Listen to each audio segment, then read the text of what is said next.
সালের দণ্ডবিধি অনুযায়ী সরকারি কর্মকর্তা কর্মচারীর বিরুদ্ধে কোন মামলা করতে হলে সরকারের পূর্ব অনুমতি নিতে হয়, তাদেরকে গ্রেফতার করতে হলে সরকারের পূর্ব অনুমতি নিতে হয়।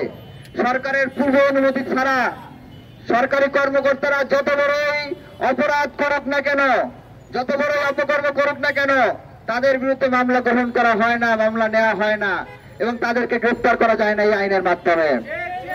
আমরা প্রশ্ন রাখতে চাই, সরকারি কর্মকর্তাদের জন্য একটা আইন, যারা কর্মচারী, রাষ্ট্রের প্রজাতন্ত্রের কর্মচারী তাদের জন্য এক আইন, আর যারা প্রজাতন্ত্রের মালিক সাধারণ জনগণ তাদের জন্য আর এক আইন।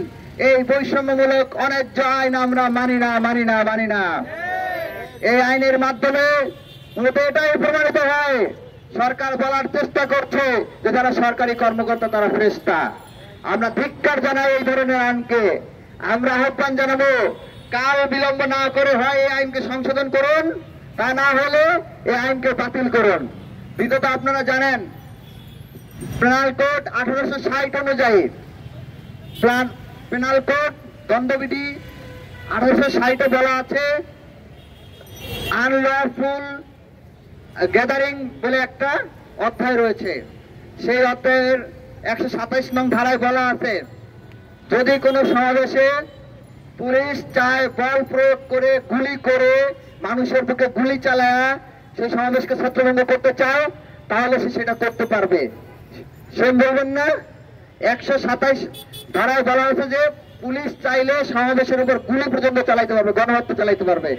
এই গুলি চালানোর স্বাধীনতা তাদেরকে 127 নং ধারায় দেওয়া হয়েছে। এবং 132 নং ধারায় বলা হচ্ছে, যদি কেউ গুলি চালায়, গণহত্যা করে, মানুষ খুন করে বা বল প্রয়োগ করে সমাবেশকে ছত্রভঙ্গ করে, তাহলে তাদের বিরুদ্ধে কোনো আইনি পদক্ষেপ নেওয়া যাবে না, তাদের বিরুদ্ধে কোনো গ্রেফতার করা যাবে না। যদি কেউ মামলা করতে চায় তাহলে স্বরাষ্ট্র মন্ত্রণালয়ের অনুমতি নিতে হবে। আমরা প্রশ্ন রাখতে চাই, জুলাই অভ্যুত্থান কি কোনো বেআইনি অভ্যুত্থান ছিল? জুলাই অভ্যুত্থান কি কোনো বেআইনি অভ্যুত্থান ছিল? তাহলে সরকার কিসের বলে পুলিশের বিরুদ্ধে মামলা করতে গেলে, খুনি কর্মচারীদের বিরুদ্ধে মামলা করতে গেলে তারা কিসের ভিত্তিতে এই মামলাগুলোকে 132 ধারায় ফেলছে? তার মানে কি সরকারকে এটা বুঝাতে চাচ্ছে যে 132 ধারায় ফেলার মাধ্যমে তারা এটা বোঝাতে চাচ্ছে কিনা যে জুলাই অভ্যুত্থান বেআইনি ছিল? আমরা এই প্রশ্ন সরকারের কাছে রাখতে চাই আপনাদের মাধ্যমে। সংগ্রামী সহযোদ্ধা বন্ধুগণ, আমরা দেখেছি অনেক শহীদ পরিবার যখন মামলা করতে গেছে, তাদের মামলা তালিকা থেকে পুলিশ কর্মকর্তা এবং সরকারি কর্মচারীদের নাম প্রত্যাহারে বাধ্য করা হয়েছে এই আইনের মাধ্যমে।